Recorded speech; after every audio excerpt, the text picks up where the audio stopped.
on paper, it looks like, wow, she achieved this highest point in a marketing career path. And I felt very proud of myself. But for me, I felt incomplete.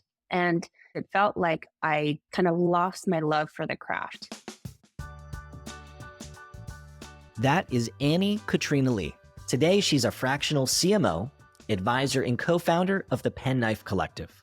Her journey is insanely impressive and includes stops at Pinterest, where she was the first marketing hire, at Microsoft, Amazon, and Twitch along the way.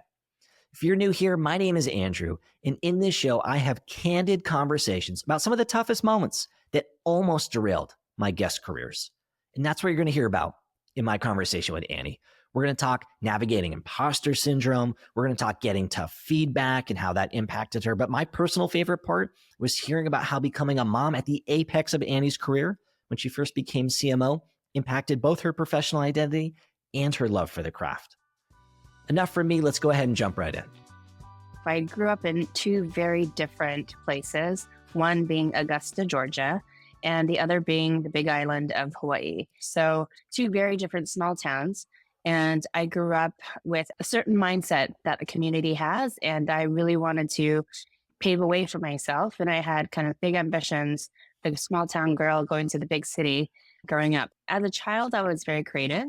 I loved Legos. I loved to build things. I really loved getting involved with my school. I think it was an outlet for me. It was much easier to be at school and with friends than at home. And so I really kind of threw myself into the extracurricular activities because it was an escape. And what kind of stuff were you into? I'm always curious about this because objectively, you go on to have, from the outside looking, a very impressive career. You worked at all these amazing companies. You're in leadership roles. And I'm curious to know if that started at this age. Like, were you president of stuff? Were you like leading things? Were you entrepreneurial on the side? Can you kind of fill in the gaps a little bit there? Yeah. What's funny is the sophomore year in high school, I had a goal of being in almost every club, which was really silly because that's just like a recipe for spreading yourself thin. But I gave myself a goal. So I, joined student council. I eventually made my way to president of science club, which is kind of silly. But what we really did was go out and explore nature. I joined math league. I was a runner. So I ran cross country and track. And so I just really loved being around people. And I wouldn't say I'm an extreme extrovert, but I do get my energy from people. And so that's how I filled my time. And so how do you start taking the first steps into the world of tech and SaaS and PLG and help us to understand the first few steps in that direction? Yeah. So in college, I changed my major so many times. I couldn't make up my mind. It felt like such an existential decision. So I started off as a fine arts major in digital design. And had I known the world of product design and UX and what design would eventually become to be, I think I would have stuck with it. But I felt kind of societal pressures of making money because I was putting myself through school and I had to find a path to make sure that I could put food on the table. And so I switched majors from fine arts to communications. And I loved communications because I loved storytelling. And I still love writing till this day, but the idea of writing like a 20, 30 page paper was not fulfilling. And so funny enough, I swung the pendulum all the way to the other side and majored in finance. And that's because I was working at the bank to support myself through school. I was working full time. I was working as a teller and I knew I enjoyed numbers. I was in math league and I was relatively okay at math, but the combination of math and the kind of more art side of things tend to clash. And so when I majored in finance, it was just a little too much of that for me. And I went to Seattle University and I got a major, I got a degree in business administration, and you have to take all the courses in business in order to fulfill your credits. And so after my first introduction to marketing class, I found my home because it was that perfect balance of storytelling, but also analytics and also human psychology, which I also love because I love people and just understanding human behavior. And so I switched my major at senior year of college. I had to go to summer school to catch up and fulfill my credits, but ultimately that's how I found my path. And so when I graduated, I had a couple of internships and I actually had an offer from a company, but in one of the classes I had a guest speaker and he was from Microsoft. And I loved tech from an early age. Like I would be in the AOL chat rooms with the ASL lingo. Oh, yeah, I remember that. Could you share what that is for folks who are listening that weren't in that era of the internet? Yes. So ASL stands for age, sex, location. And we had no business being in these public chat rooms with God knows who were in these chat rooms, but that's how we communicated and explored the internet. Before internet was the internet, we did that through connecting with other random people online. And so AOL would send these discs with so many hours of internet access. And that's how we connected with the internet. But yeah, so I was very curious about technology. I had my first computer. It was a Packard Bell. It was heavy as AF. And I would just spend my time going into these chat rooms and exploring all the things. And so when this guy from Microsoft came as guest speaker, I was like, this is my moment. I had no shame. I had my resume ready and I handed it to him. And I didn't think anything of it. Like I would be very lucky if I got a call back. And I ended up getting a call back. And so I joined Microsoft straight out of college, joining their search marketing team. This was what eventually became Bing, but it was called MSN Search at the time. And they were launching a product called Microsoft Ad Center, which is the equivalent of Google AdWords that Microsoft was building. Can I cut you off for a quick second? Because this is a badass story. So I'm Jewish. So being Jewish, you would call this chutzpah, the power to ask or the courage to ask, right? So, because there's a lot of folks. Someone has mentioned that word to me before. Chutzpah, in what context? This was somebody that I knew from Seattle University. I eventually became a very active volunteer. And he was like, you are just someone who has chutzpah. And I became very involved with the Jewish community as a parent because my daughter went to the JCC for almost 5 years. And so making that connection to now understanding the Jewish culture a little bit more. Yeah. Anyways, it was full circle. That's cool. Yeah. It's the courage to ask. And I wanted to pause here just because there are so many people who I chat with who maybe they have a little bit of clarity for what they want, but they haven't really committed to taking action. And what's really neat is from a young age, you saw an opportunity and you just said, fuck it. Like, let me just have the courage to ask. I'm going to hand this random stranger my resume. Maybe something will come from it, maybe not, but I'm 100% more likely to have it work out if I take action versus if I don't. Where does that come from? Does that come from your family? Is that just you? Did you just make a weird decision in the moment? Like, where does that courage come from? I think it's part nature, part nurture. The nurture part of it, I think I had that mindset because I didn't really have a choice. In high school, I was told by my mom and my family members, my dad was not around and he ended up passing when I was 19, but they basically told me that I was going to be on my own when I turned 18. So I think once I turned 18, I kind of had no inhibition. It was just like, I'm just going to put my name in the hat or put myself out there as much as I can because there's nothing to lose. And so that's kind of where that comes from. And the nature part of it, I think I'm coming to learn as a 41-year-old that this was partly a little bit of who I am or who I was since I was a little kid. There's a funny story I will share. My grandmother raised me in Seoul, Korea. And she told me the story that she lost me in a mall when I was 5 years old. And malls in Korea, they're not flat malls. They're perpendicular, like the food courts are at the bottom, but they're high rise essentially. And every floor represents a different category of women's fashion or home and things like that. And she lost me in this very busy mall. And so after hours of searching, she went home and called the cops and waited. And eventually I just kind of walked through the door and she was like, how did you get home? I was 5 years old. I was like, I took the bus. And she's like, how did you take the bus? Where did you get the money? And I was like, I just asked somebody. And so I think the nature part of it is that it's just part of my personality. Wow, that is a badass story. I don't remember this, but You're a parent today, correct? I am a parent today to a 6-year-old. So very similar age. And I don't know. Yeah, nothing more frightening than losing your kid. I've got two. I've got a 4-year-old and a 6-month-old. And I've lost my 4-year-old, like not lost him, but looked around and not seen him like in the grocery or like in CVS and he's one aisle over. And the feelings, so I can only imagine what your poor grandma must have felt. And so you get into marketing, you get into Microsoft, things kind of progress from there. And for the listeners, you go on, I'm going to give the 10,000 foot view of your career. So you, Microsoft, Amazon, Pinterest, Twitch. I know you've advised a ton of other companies along the way. It's easy, I think, for someone to look at you and your background and your resume or your LinkedIn profile and think, geez, this is someone who's always batted 1,000%, who always wins. So I'm curious if you're comfortable to share maybe a low point somewhere along the journey here.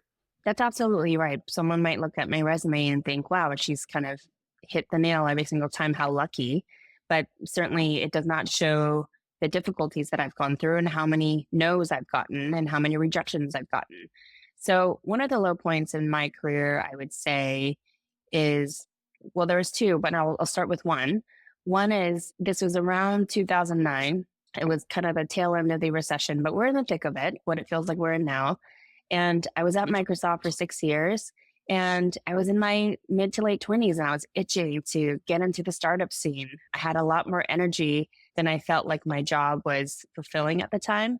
Microsoft was great. And looking back, it was such a unique and amazing opportunity. But I was a bird that wanted to spread my wings. And so I really wanted to get into the startup scene.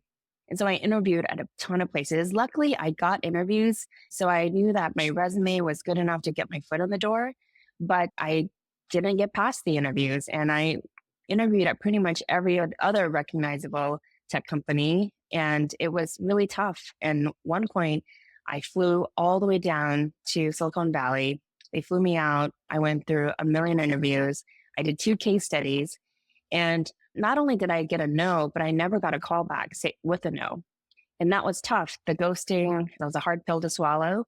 And I think a lot of people are feeling that today, where you're applying to so many jobs and you're getting either rejected or ghosted. And it takes a big hit on your confidence. And I think sometimes that might make you feel a lot of shame, like, what is wrong with me? And I certainly went through all those emotions. And I think the important part is to go through those emotions. You have to be able to recognize them, but then be able to put yourself back together and remind yourself that it's all part of the human experience. But it's hard in the moment. And I think projecting a little bit, one of the patterns that I see are for folks, maybe not so that are coming from a place with pedigree like Microsoft, but certainly an environment where maybe they got laid off and then they've had a million of those interviews and they're getting ghosted, or they've done a couple projects and whatever, and they haven't gotten things to unlock for them, is that the confidence hit becomes almost like a suitcase that they carry around with them. And even when they do find that next gig, sometimes they show up with that lack of confidence version of themselves. And so for you, how did you not carry that with you? How were you able to take that as a confidence hit and then move on anyways? It was tough. I think there are a few things. One is I always have this personal board of directors, and these are board of directors who could be friends or current or past colleagues or mentors. And I always lean on them to remind me of all the things that I'm good at, but also things, these are people who I also go to when I need brutally honest and constructive feedback. And so I know I can trust them. And so that's one example. The second thing is someone gave me this advice a while back, and it seems so silly, but it has stuck with me, is taking screenshots of compliments. And these are genuine compliments, not like a nice job, but genuine compliments when people tell you, I love when you did this because, and you take screenshots of it and you put them in a little folder, and it's like your little box of affirmations. And you will collect these throughout your career. Some will be less meaningful or more meaningful, but at the end of the day, they all add up to positive energy. And you need to keep track of these because, not to humble brag, but when you actually need it in those dark moments, you open that box and you give yourself a little dose of happiness. Where did you learn that idea, or did you come up with it yourself? No, someone gave me, I don't remember who, unfortunately, but someone gave me that advice a long time ago and it stuck with me. This episode of the show is brought to you by Navattic. In fall of 2024, Navattic just launched their free plan, which allows product-led SaaS businesses like yours to publish and share interactive demos. So I was super excited to have Natalie, who's their head of growth, come back on the show. She's been on before to tell us all about the decisions that happened to enable the freemium launch. Because after being sales-led for 3 years, there were a ton of details to detangle, and we explored them all. Why freemium versus free trial, how this fits into Navattic's strategy, how they were able to get sales and customer success on the same page, their rollout plan, and of course, the KPIs they're using to track success. Subscribers to the show will remember that back in May, I actually published an 8-part interview series with Natalie and her colleague Raman from the Navattic growth team. And in that series, we talked about if freemium might be a part of Navattic's future. At the time, it was still in the idea phase. So this was a major update. In the conversation, we covered a ton of ground. It's going to be interesting and educational for anyone thinking about launching freemium or anyone who's already running a freemium program today that wants to see under the hood of another business. Catch our entire conversation either on my YouTube channel, just look for the behind the scenes playlist on my main page, or by searching for behind the scenes on any of the major podcast platforms under the Delivering Value podcast umbrella. I hope you enjoy. This episode is presented by AppQs. If you work in product-led growth, you know how important activating and engaging new accounts is. Turning new accounts into active users is critical to your success in a PLG environment, and typically why activated accounts is a North Star metric for growth teams. It's why my team spent years focused on improving our new user onboarding experience during my time at Wistia and at Postscript. And that's why I'm so excited that AppQs is sponsoring the show. They're just as passionate about helping product-led companies fix their onboarding and their retention as I am. They're the leading product onboarding and adoption platform for web and mobile apps, and they've helped over 1,500 SaaS orgs create exceptional onboarding experiences that convert new users into power users and brand advocates. So if you're looking for help activating more new accounts, head to appqs.com/value. They have a free new user onboarding audit, which is done by Ramli John. He literally wrote the book on new user onboarding, and he's a close personal friend of mine. For help, head to appqs.com/value. Someone gave me the same advice. I knew it was, for me, it was a coach who I was working with at a given point. Teeny bit of context, and then we'll go back to your story. I had gotten to a point in my career where I felt like a lot of my professional goals were to like get me to this certain point. And then I got there and I felt lost and unfulfilled. I didn't think I was good at that job. And I was feeling down and lost. And she called it a trophy file. And so you called it like, an affirmations board. It's the exact same thing. I take a screenshot of a nice Slack message, an email where maybe I had a win or a thank you, a sincere note from somebody. It's something that I still do today. And so I love that idea. I wasn't sure if you had worked with a coach or just read it somewhere or picked it up. I mean, it's all passed down. I'm sure my coach heard it from somebody else too, so I was just curious where you picked it up. You were saying there's been a few moments. One is this time in 2009 when you're desperately interviewing, feeling low about it. What was the other time? So that was early in my career. And I will share an example from later in my career, which is when I became a mom.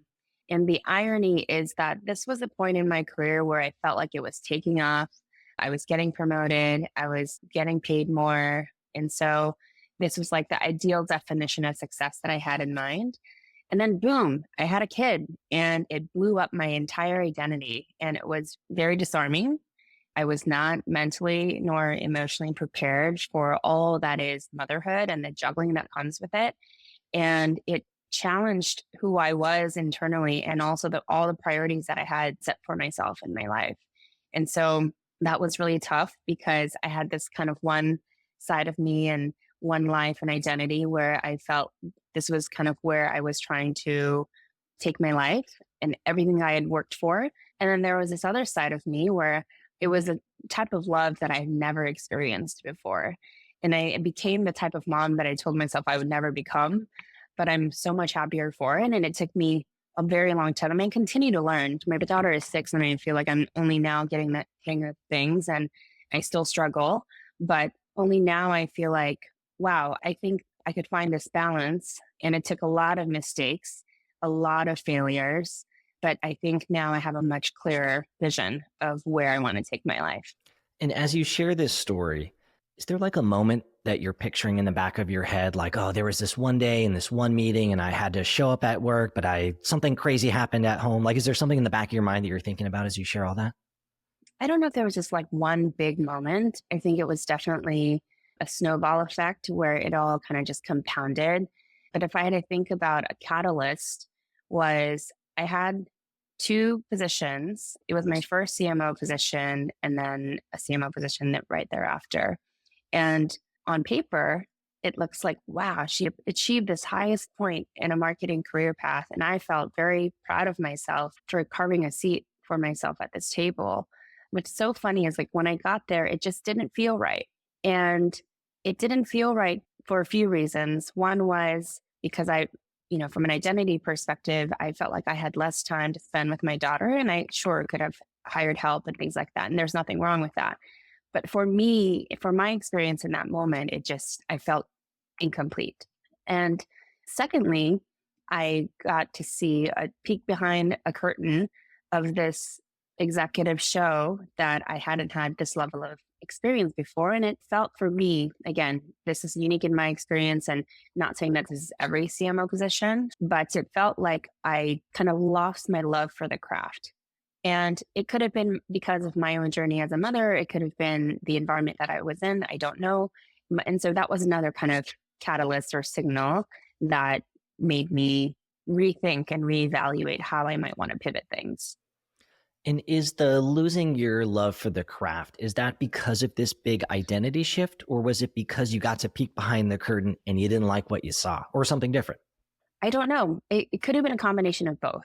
But what I've learned over the past couple of years since starting my own solopreneur path is that I actually didn't lose love for my craft. I still extremely love marketing and I geek out over it all the time. So, which tells me I think it was the point in kind of the transitions that I was making as a mother. And it could have been a combination of the environment that I was in. And so you've talked about kind of evolving, like what has changed for you since then? So you're now 6 years into being a mom. How has the balance in your identity shifted? Quite a lot. And it also took walking away from a big paycheck, a certain facade of a career. And I had to mourn that when I went through that process, which is okay. And people thought I was crazy for walking away after such short stints, but I just knew in my gut that it was not the right fit or not the right moment.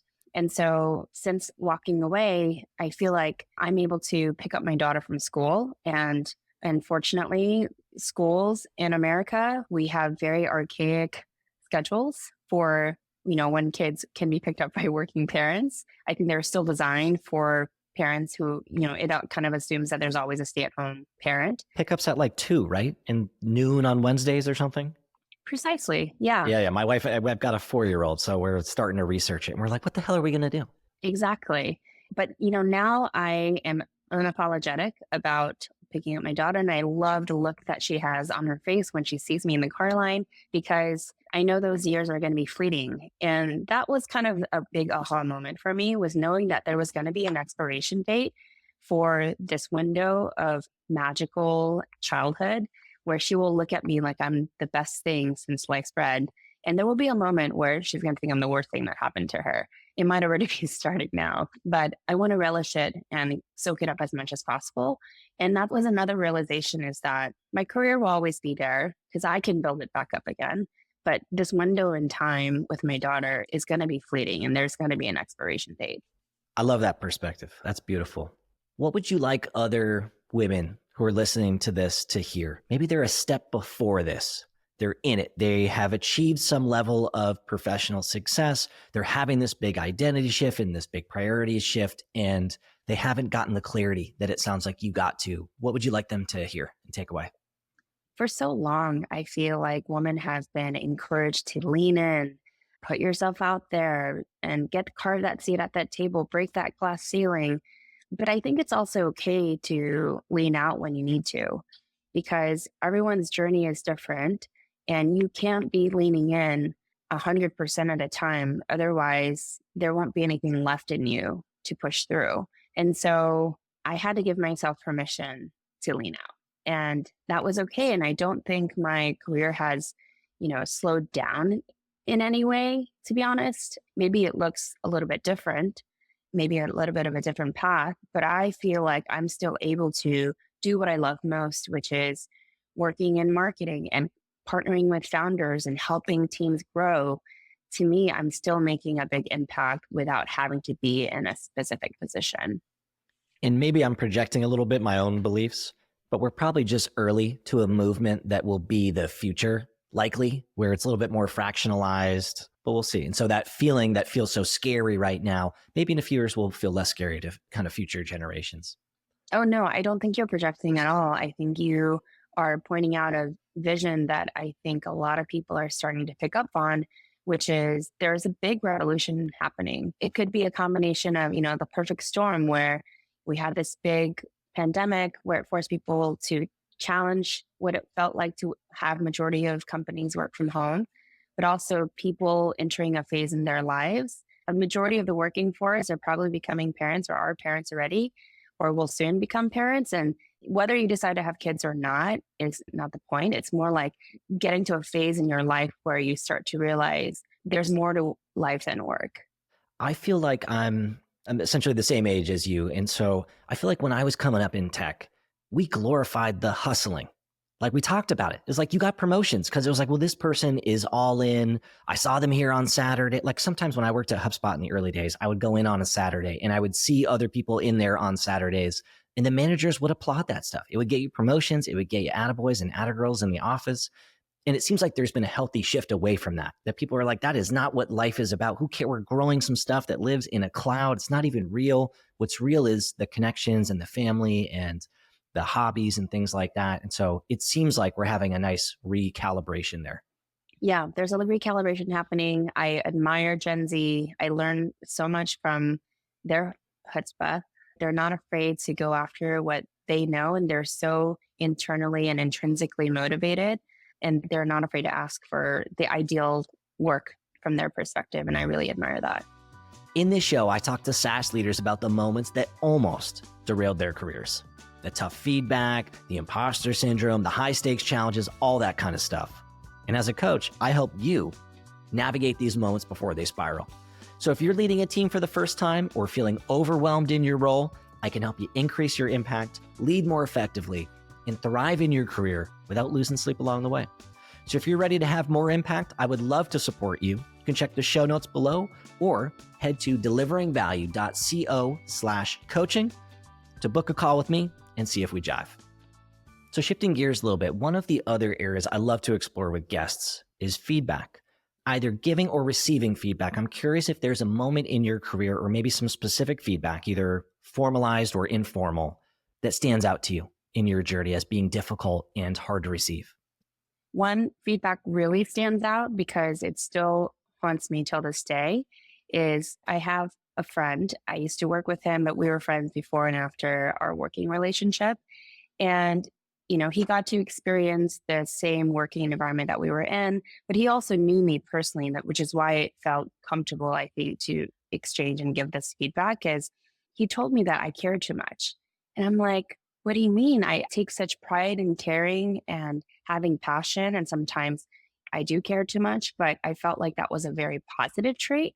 And for someone to point out that anything good can also be a detriment was a big wake up call for me.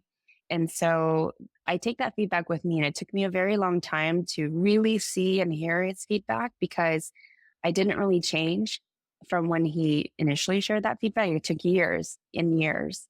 But over time, I realized it became a pattern. And that's kind of one of my superpowers, that I do see pattern, but it takes me a long while to get there because you need lots of data points to see it. And so it was a big blow to my core because caring is part of my identity. But once I saw it, it allowed me it stops me in my tracks now when I have that feeling of caring and passion, because now it allows me to take a pause and think twice, think before you talk, even meditate for long periods of time before I take action. And that's so different than what we've been talking about this entire podcast, which is like going after and not having fear and just leaning into the courage. But now I'm a little bit more mindful about the steps that I take or actions that I take because I want to check myself. Is this the right level of caring and passion? And it's been very helpful feedback, and I still carry it today. Where was he coming with the feedback? Like, was there something that happened that you reacted to in a specific way that was the catalyst behind that? Yeah, as all things go, I don't remember the exact details, but something happened and the way I reacted was intense. Like I didn't like what was happening. And I think I was reacting to it way more than other people were. And so his point was essentially like, why are you letting this get to you so much? You care too much. Try not to care too much. And it was this very honest and actionable and very simple feedback. And sometimes I think it's the simplest feedback or the simplest realization that's hardest to swallow. Yeah. So it's really interesting because I chat with folks all the time about this kind of stuff. And I feel like the feedback that's often the hardest to receive are things that are core to your personality and to your identity and things sometimes that you like about yourself. And so for you, is this in that bucket? Like, are you a super empath in your personal life? And that's one of the things that your friends and people that are close to you love most about you also? Yes, absolutely. That's precisely why it was so hard for me to receive that feedback. But I think in hindsight, I was very lucky to have someone like him give me that feedback because I knew he wasn't, because he was my friend and not just my coworker. I could trust that he wasn't questioning my identity. Whereas if someone else had given me that feedback, it would feel a lot more of an attack. But I could trust that he was still celebrating who I was. But in that moment, in that situation, that I needed to tone it down. And so the same friend who ended up, what is it, the person who marries people? Oh, I don't know what the word is. Yeah, but the person who marries people. This is precisely why we're in our 40s, because we can't remember very simple terms like this. So this person ended up marrying you later in life? He was my husband's roommate in their 20s, and we just all became good friends. Yeah, And so did he get ordained through like the Universal Life Sciences Church online or something? exactly. With a little black and gold card. Yeah, one of my buddies did that. He married us as well, which is why I know. That's very cool. And so what's interesting about this is that there's probably also sometimes in the office or even at work, this can be a superpower. I feel like as a manager who's sometimes been in rooms talking about people on my team and their performance, sometimes you talk about someone's passion. Like, well, it seems like that person's mailing it in. They didn't take it the extra mile. And it just doesn't seem like they're bought into what they're doing. So there's a version of this feedback, which is building you up and showing how all in you are and how you do go the extra mile and how you care about the little details, which is a good thing. But what I'm imagining is that probably there's also times like a restructure or like a last minute change of scope, things like that. Is that how it's negatively impacting you? Do you do anything differently? You said it took you a little while to start to see the patterns from your own perspective. What changes do you make now that you have more awareness and you start to see the patterns later in your journey? You know, when it comes to making decisions, there's two types of people in life. There are people who feel the fear and do it anyways. And then there are people who meticulously evaluate every risk and try to eliminate those risks as much as possible before they take that action. Ironically, for me, even though I'm usually the type of person who just kind of goes for the action, when it comes to situations that are outside my control, like a reorg or, hey, the situation is not so great, I tend to freeze when, especially things are like values are challenged to my core, like the whole passion feedback. And that is an example of a moment where I tend to swing the pendulum to the other side, where I overanalyze and overestimate the situation. And what I learned from it is that there's no ideal situation once you're in it.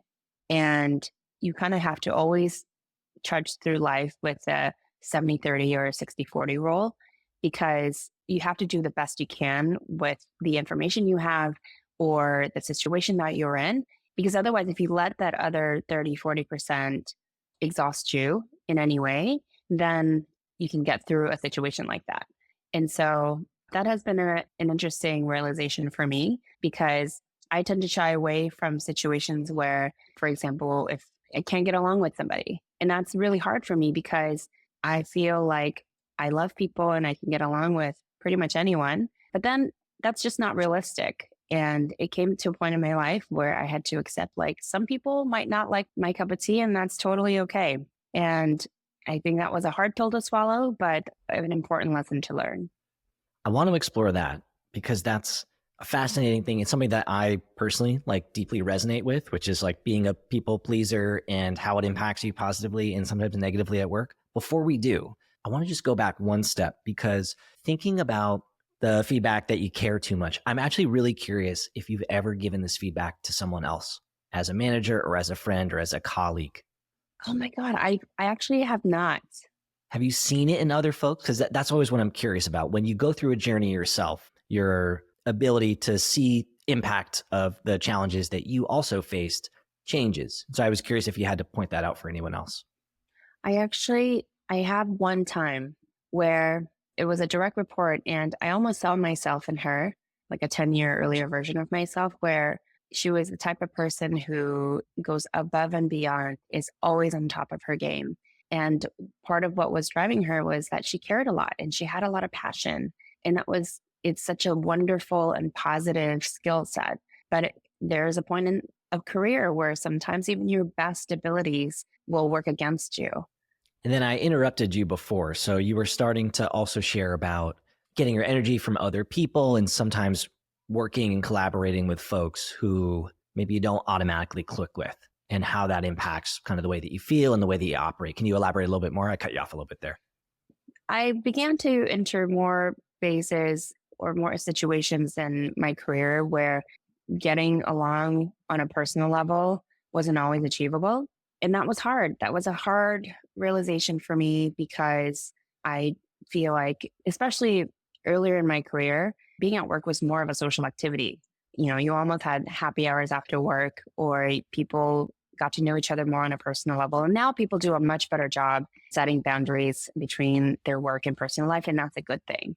And so I think coming from that mindset, it was hard for me to meet people who didn't want to connect on a personal level. And I thought that was a prohibitor to getting work done. And maybe to a certain extent, but what I took away from it is that sometimes it just takes time and you have to give it as much time because it's on their terms.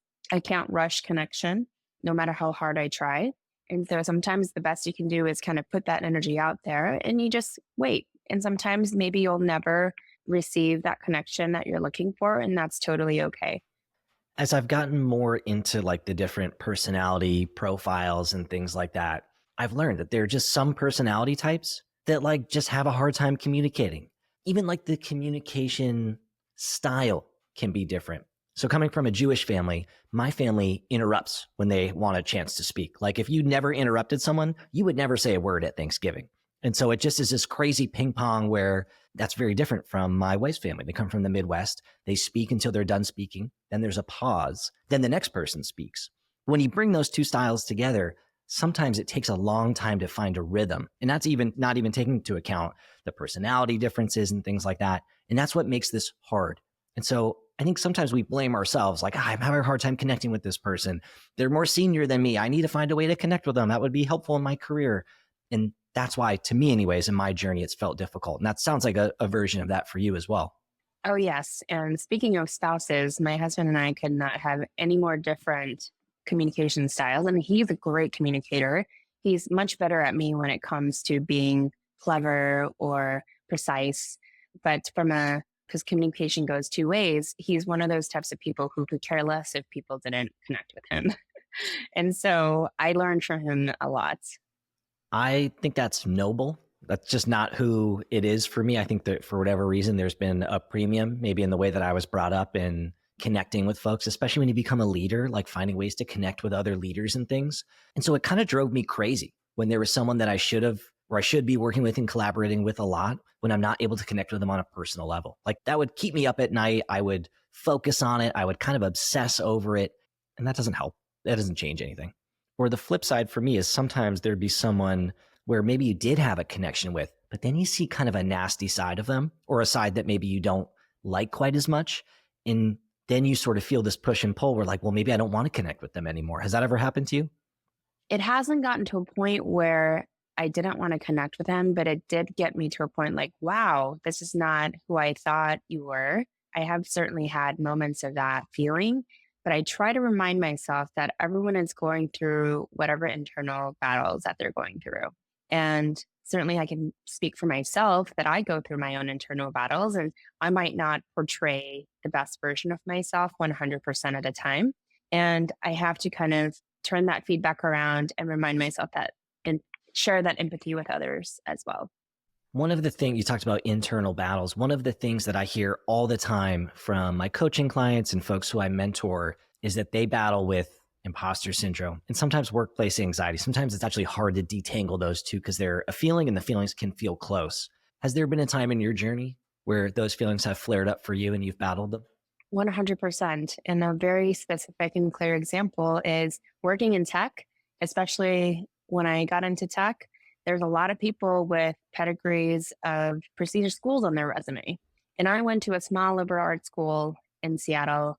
Now it's become more recognizable, but it's still a small liberal arts school at the end of the day. It's not an Ivy League. And that has always eaten at me, or it has chewed at my confidence because I'm not good enough or I'm not smart enough.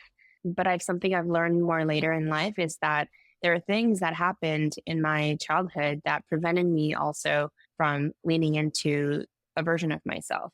And I have to also celebrate that I got myself out of a situation and still carved a path for myself, even if it wasn't the ideal path in my eyes. There's no ideal path at the end of the day.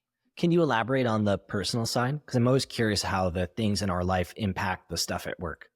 I would say the years in late high school to early college were particularly tumultuous for me because my father passed away when I was 19, and then my grandmother passed away, the same grandmother who raised me, that same year. So they passed away 3 months apart. And I was working full time as a freshman in college. And so I didn't get to go to, the frat parties and really embrace that college experience.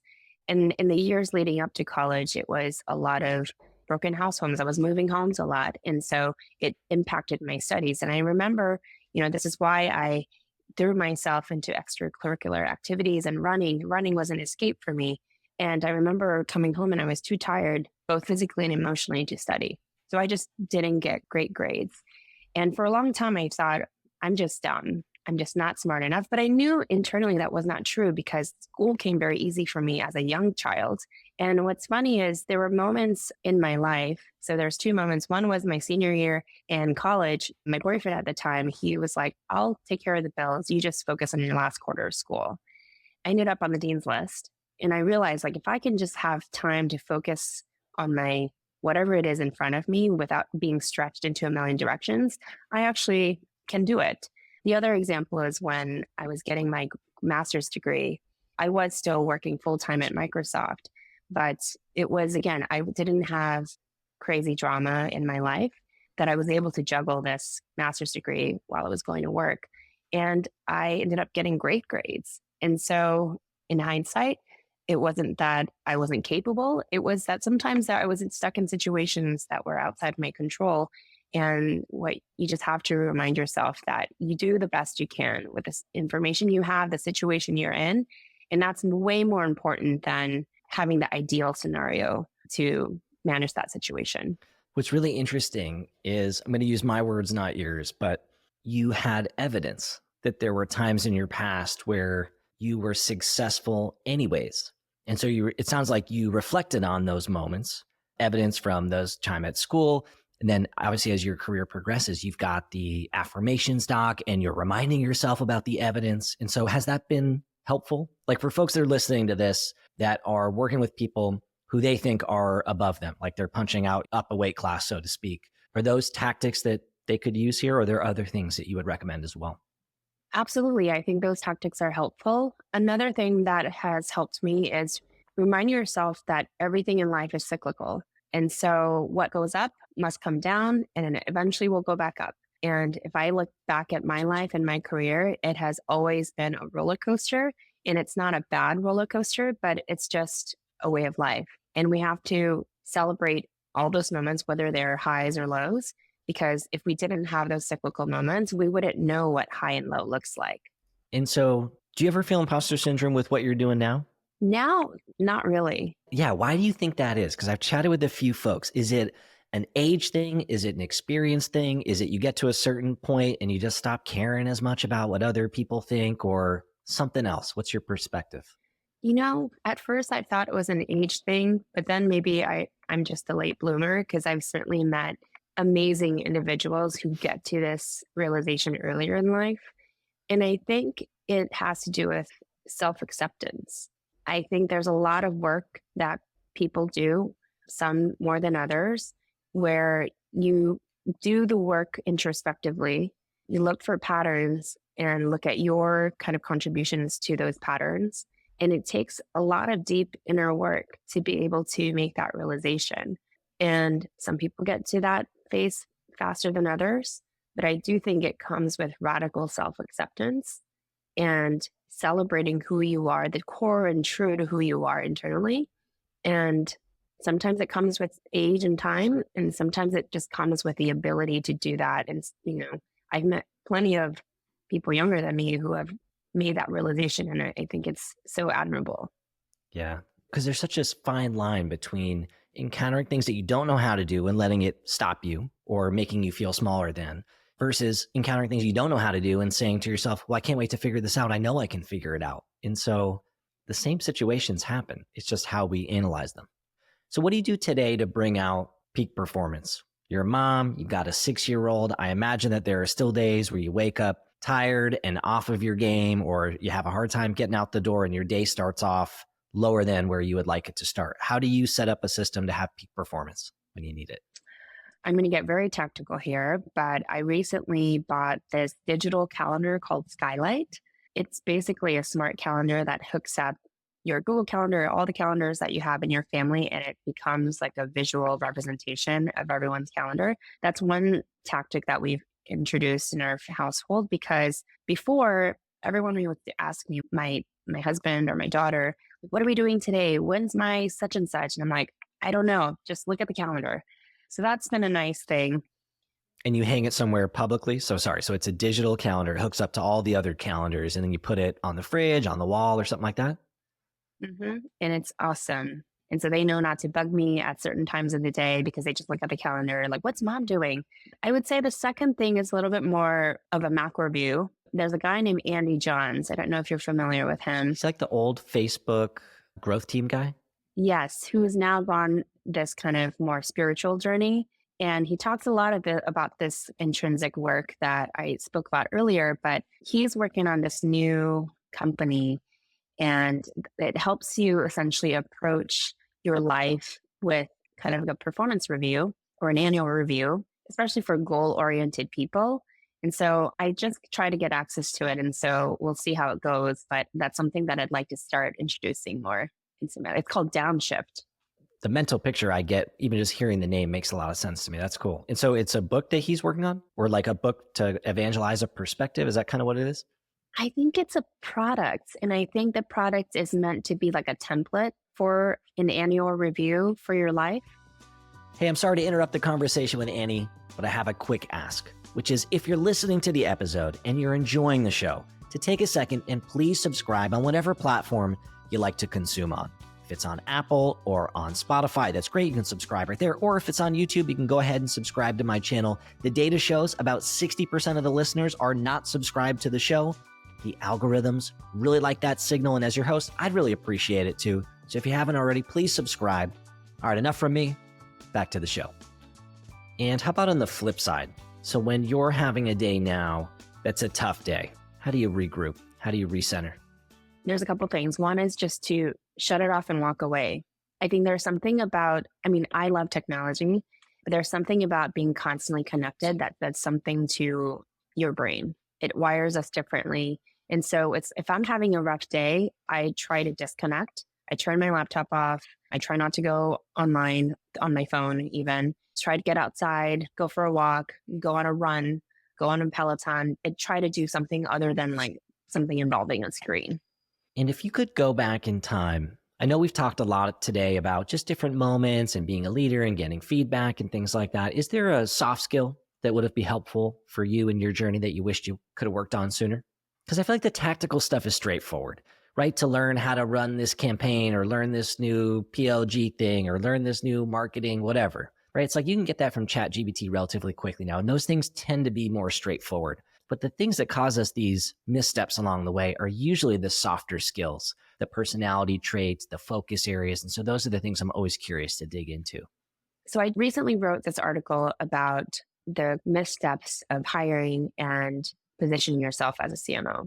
And I talk about a soft skill. And the soft skill is essentially knowing how to read the room and making actions accordingly. Someone can have the perfect resume, and the perfect resume could be Either you've worked at all the right companies, you've gone to the right schools or whatnot, or you've worked on the right projects. So you have the right experience in your domain. You know how to do certain things. But I think soft skills are something that people don't talk about as much in the interview process. And it requires awareness on the candidate side and then awareness on the hiring company side to know what to look for. And I think that soft skill, I call it reading the room. To me, it's the opposite. When I talk about communication being a two-way street, it's not what people are saying, but it's how they communicate when they're not talking. And it's like both explicit and implicit communication. I think that implicit part is a soft skill that is extremely important in business, but people don't talk about as much because you don't see it and it's hard to experience it. Right. Have you read the book? What's it called? It's called Leadership and Self-Deception. It's all about getting outside of the box. Does that ring a bell at all? Yeah. I mean, I don't know the book, but the concept resonates. So in the book, it's kind of a dry read, frankly, but I read the book in like a manager book club at some point. And in the book, they say something that you're getting at here, which is regardless of the words people use, we can often pick up about what they're thinking of us. So even if we all say the same words, you could tell a person who believes in you, who's lifting you up compared to those who are judging you and thinking you're a moron. It's like we can just pick up on it from the body language, from the tonality, from the micro expressions on our face, probably even more so today in a Zoom environment where we're like staring, looking for like feedback. And that's kind of what I'm hearing you say is being able to learn to tune into that frequency, to listen to it, because it's really important. And some might call it, a gut feeling, and some might call it implicit communication. And I like the way you positioned it. And I think having a good balance between the two is important because we can't rely everything on gut feeling either. But I do think that especially in tech, everything has leaned so analytical. Everything has to be data driven that we've forgotten about their human side. And I do think that with the rise of AI, which is good in its ways, but there's also a dark side to it too, which is I think it's important to keep some of the more human elements of technology because I think that will be very hard to replicate. For folks that are listening to this, anything else that you want to say to them that you haven't had a chance to say yet? I think if people are going through a hard time, whether it be personally or professionally, especially in this weird environment that we are in, I think remembering that when things are out of your control, sometimes you have to let go and let the universe take over. And what is meant for you will find you, maybe not in the perfect time or fashion in your mind, but what is meant for you will eventually find you. And having that hope is really important to whatever situation that you're going through. And if folks want to find you online, where should we send them? How can they learn more, connect more, read more about what you're up to? Before it used to be Twitter, but now I spend more time on LinkedIn. And so my handle is Annie Katrina pretty much everywhere, but LinkedIn is probably where I'm most active.